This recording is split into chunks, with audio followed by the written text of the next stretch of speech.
Hello everyone, happy Monday. I'm Dr. Trina Hinkley from the Expanded Self. Hope you've had a fabulous weekend and all rested and relaxed and ready to go for another week.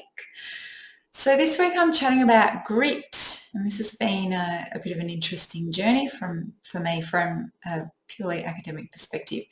I had thought that the topic for this week and next week might have been perseverance, because I think that that's quite relevant at the moment, that we need perseverance to be able to support ourselves to get through the challenges that many of us are facing, mainly because, keeping one eye on the bigger picture and the longer term outcomes can really help us get through whatever challenges we're facing at any time in our life.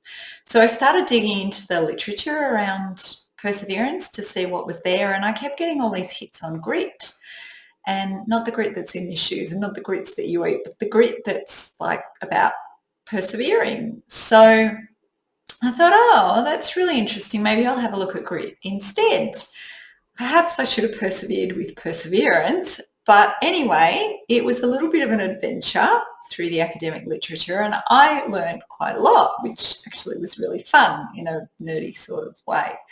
So I thought grit could be interesting because it's something that people talk about, in the idea of sort of being, sticky, the stickiness of it. So if we've got grit, we can kind of stick to something and keep going with it.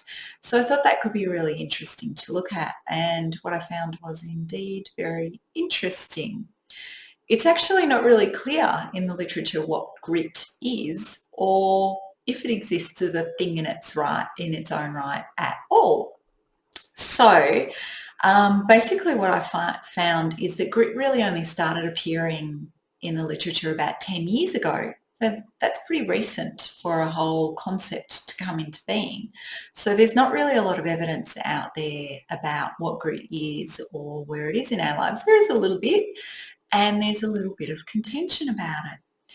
So if we think about grit from the way that it was first published about around 10 years ago, the authors proposed that there were two components to grit. One was consistency of interest, and one was perseverance of effort.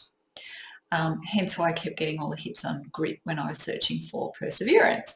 So consistency of interest is the idea that we stay interested in the same thing for a long period of time.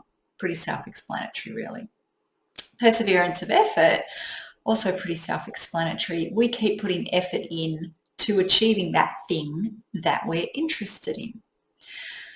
So the research around those two components of grit is pretty interesting. It looks at the components individually, and generally what's found is that perseverance of effort is associated with outcomes and consistency of interest is less associated with outcomes.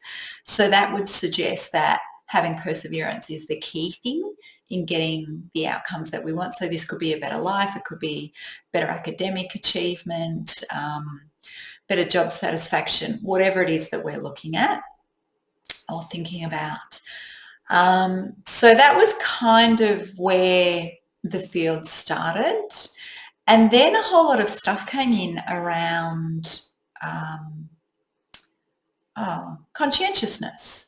So conscientiousness is a construct within the psychological literature that's been studied for a really long time.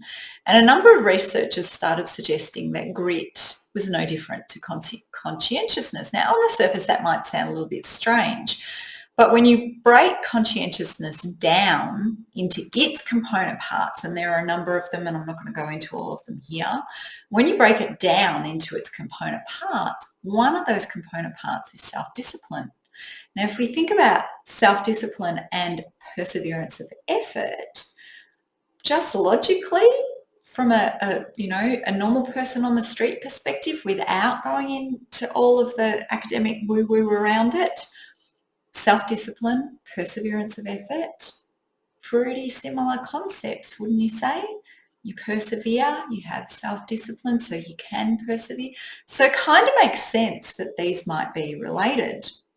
And even consistency of interest or consistent interest has been found, when people dig into these things, do be quite similar to self-discipline and a few other components in conscientiousness as well.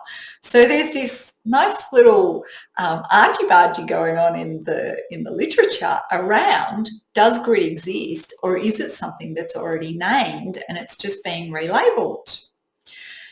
Then this year, another researcher weighed in on the debate and suggested that perhaps grit was perseverance of effort, consistent interest, and adaptability. So there isn't really any evidence to support that one way or the other,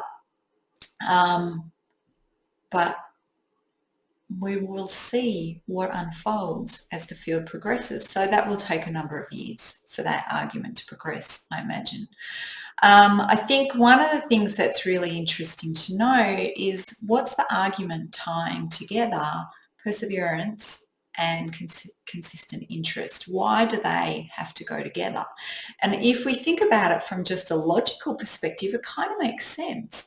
If you are able to maintain your interest on something, your focus on something, and continue to value that, you're probably going to want to continue to put effort in to achieving that. So that's kind of the way that I see them fitting together. That's not actually spelled out in the research that I could find.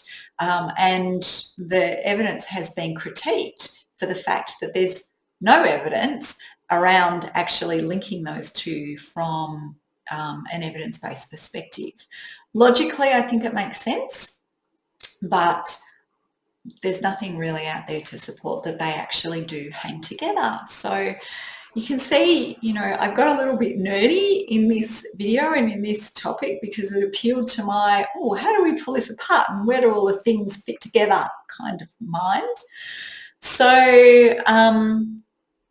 I think a couple of things that we need to be able to say that grit is something in itself is that the 2 or 3 components that have been proposed that make up grit actually do fit together. We need some evidence around that.